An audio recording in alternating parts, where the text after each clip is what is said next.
My name's Ollie, also going by CigMan.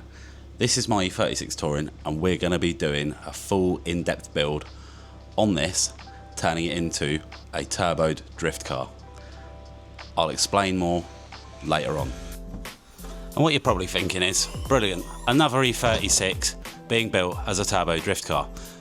I know. Give me 5 minutes, I'll explain why this might be a little bit different to your average build. Probably get some hate for this, but one of the things I've realised, in the UK, the drift scene doesn't take much pride in the appearance of their cars.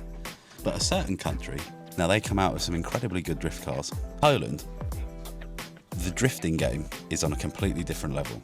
The cars look incredible, the drivers are incredible, and even if they crash, that doesn't stop them from going. So, this touring is going to be inspired by the Polish drift scene, the way the cars are pieced together, the fitment, you name it. Just check out Next Level Drift events, whatever, get your ideas from there.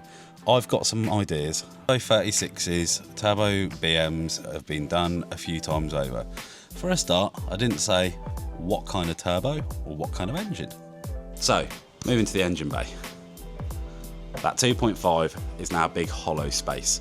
So, the plan is to fit something in here that's going to make close to or a solid 500 horsepower, but we want to do it reliably.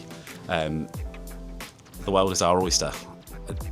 I kind of want to stay away from V8s personally. It would be cool to own something that's that sort of horsepower and be turbo, but again, the world is our oyster. We'll have to explore our options. Do we stay true to BMW nature, keep BMW engine and turbo it, or do we just go a little bit outside the box and try and figure something else out? Who knows? Obviously, when you're drifting, you want to be worried about what's going on financially. You can't just keep throwing money at a car every time it breaks. Eventually, it does become more hassle than it does enjoyment if things don't go well. You can't plan for it, but you can make your best efforts to prepare by buying and doing the right things the first time. So, but again, this is part of the journey. I might not do it right the first time, and you'll have to see me deal with it. So it's part of the beauty of the journey. As you can tell, some of this car has already been pulled apart. A while ago, when we pulled the engine, we did remove the front end because it does make life 10 times easier. The engine and gearbox went to my partner's car so that she could have a nice car. That's a completely different story, and it's quite an entertaining one. Not for her, but for everyone else. So what I'll do is I will link the video that explains what's happened with her car and how it happened. The rear lights went to a friend of mine called Theo. He's built a really cool touring with some custom metal arches in the rear, a bit wider, really cool build. Theo's a sick guy, so you'll have to check him out as well. But as far as the car goes, it's a blank canvas. It's as blank as you can get. It has got coilovers on it already, but they're cheap, so they're obviously going to be replaced with something, and there's just plenty to be done. I don't want to make it boring because of how long it's going to be, but what I do want to do is sort of explain and show you what the E36 chassis is like, things to look out for, ways to do things, and I might not be right. I've had 36s for a long time, but I still might not be right. Hopefully what I'll be able to do is take you along to meet some people that have been in the 36 game a lot longer than I have. Got a few people in mind, just got to make sure that they'll want to be part of it. But the other thing as well is going to be looking at key areas that could be upgraded, because, as you do, a factory car, although millions have been spent in development of these cars, the longer the cars are out, people figure things out, make them better.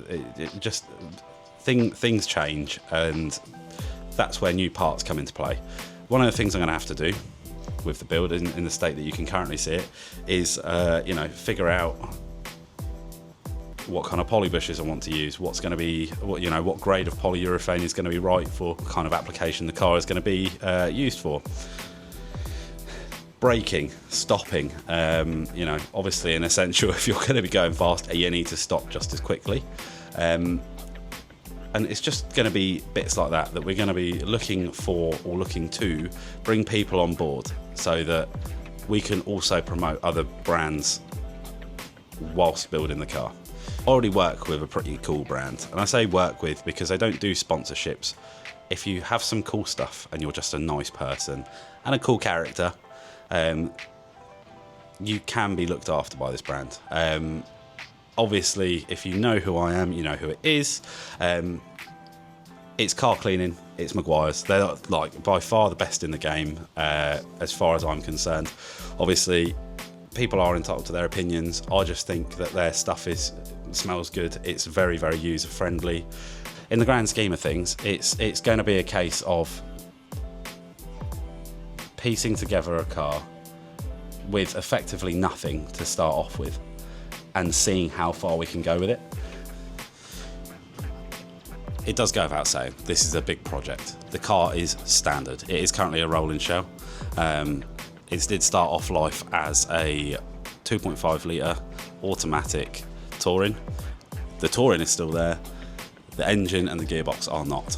Still has some bits in the rear end, but to do this properly, we're going to have to get the car into a state where the underside is clean, we can weld in reinforcements, and we can do basically a general tidy up, so that when it comes to actually using the car, we haven't got much to worry about underneath. One thing you've got to realise as well is that as much as I am capable, I've been working on cars for over 10 years, not all of this is going to be possible on my own.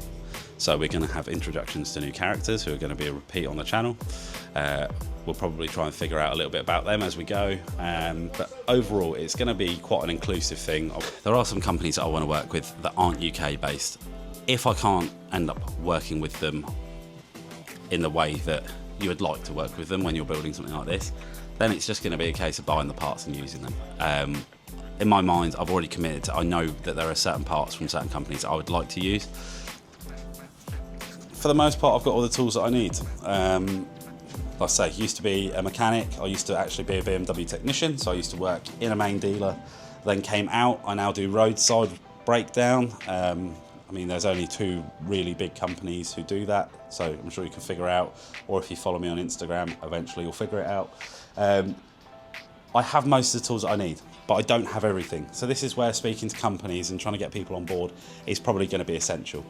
In terms of hand tools, ratchets, sockets, spanners, you name it, I probably have it. And if I don't, I've got some really good friends over the way who are also BMW nuts, so maybe they'll be in one of the CigMan side quests, and we'll have a look at what they do. But if I don't have bits, they might. This is the whole thing about preparation and being ready. What you want to do is be ready for what you're going to be tackling. So we'll have to look at a welder. Obviously, doing 36s, I know where to look for the reinforcement plates, but we're going to be tackling the underside, stripping the car, and trying to create an absolutely fantastic base.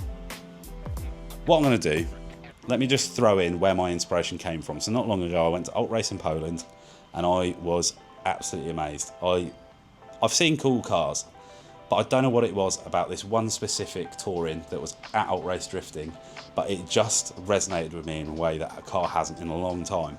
Knowing that I had one of these sat at home and not knowing what to do with it, this was the perfect time to take that inspiration and funnel it into the car.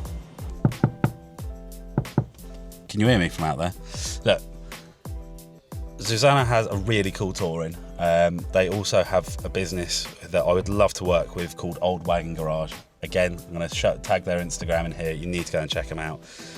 They just do things differently, and it's incredible. It's just so nice to see that a car can still look that good and be extremely functional, and that's what the aim was. Initially, I wanted to build this as a show car, but what I've realised is that I love driving cars, and I love driving cars aggressively. Track, drift, you name it. It's just something that always has been an amazing pastime for me. Obviously, through work and stuff like that, and just pure sort of like respect for the society we live in, I don't do anything on public roads. I just don't agree with it personally. But the plan will be to build something incredible so that we can do things like Dory Fest, we can go to Drift Matsuri, potentially even, once the car's built, get over to Poland and go and drive with the cars that have inspired me to build a car in this style. If you're coming here and you already know of me, you already know that I've got a relatively cool 36, or so I'm told. I think it's an old nugget. Everyone around me seems to think it's the coolest thing since sliced bread. I can see why, but obviously being the owner of the car, I always notice the imperfections. So what we'll do is this channel is mainly going to focus on the touring build. That much is obvious. But there are going to be what I'm going to be calling CigMan side quests. So with regards to the side quests, we're going to be dotting over to either different cars of mine, because it's not just a touring that I own. We will have a look at the E36 Saloon as well that I own. We'll go over that, we'll do a video on it, I'll explain it, maybe do some driving. But I would like to focus as much on this build as possible, purely because one, it's cool to just build something. Two, I would like to go and do certain events in the upcoming future, and it's just going to be good content for you guys, more so than it would be me just driving my car and pointing at stuff and going, oh, look at this is great. You want to see me struggle, and I think I've kind of decided mentally this is the time to let that happen. So we're going to be basically going over what the plans are shortly, and then we will go from what the plans are to actually doing them. The first episode is basically an introduction to getting to know me, getting to know what's going to be going on, looking at the space that it's going to be going on in, and then the next time we come back to this, it's going to be let's get hands on, let's start pulling stuff out, because I say blank canvas, but there's still stuff that needs to come out to make that blank canvas a very blank canvas, so that we can start painting the perfect picture. Let's move to the back of the vehicle. Oh, you guessed it. It's better part of 30 years old. It's going to be rusty. There are holes in places that they shouldn't be.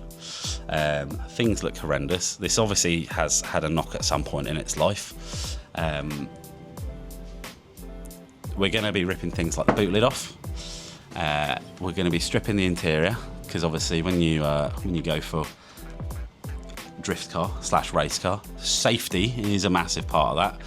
So we'll be looking at mapping out for a cage, because like I say, safety is important. We'll obviously be changing the driver seats to bucket seats, and we'll be looking at all the other things that go on inside a drift car to make sure that it's reliable, safe, and still going to be good fun.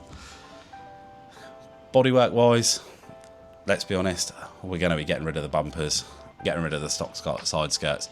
This car is not going to look the same when it's been played with. So what we've got to decide is whether we do the outside of the car first, fiddle with an engine, and then chuck it in later, or do we get the vehicle working as a drift car, make sure that everything mechanically is sound and operational, and then do the bodywork. We're going to have to figure that out. Do I struggle with a bit of motivation? Yeah, definitely. I think a lot of people do.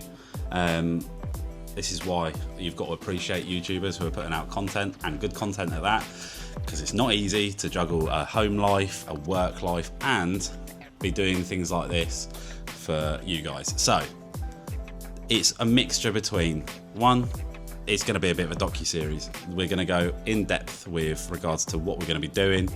Some of it might be boring, some of it might be really entertaining. Sometimes there's going to be really entertaining stuff inside the boring bits.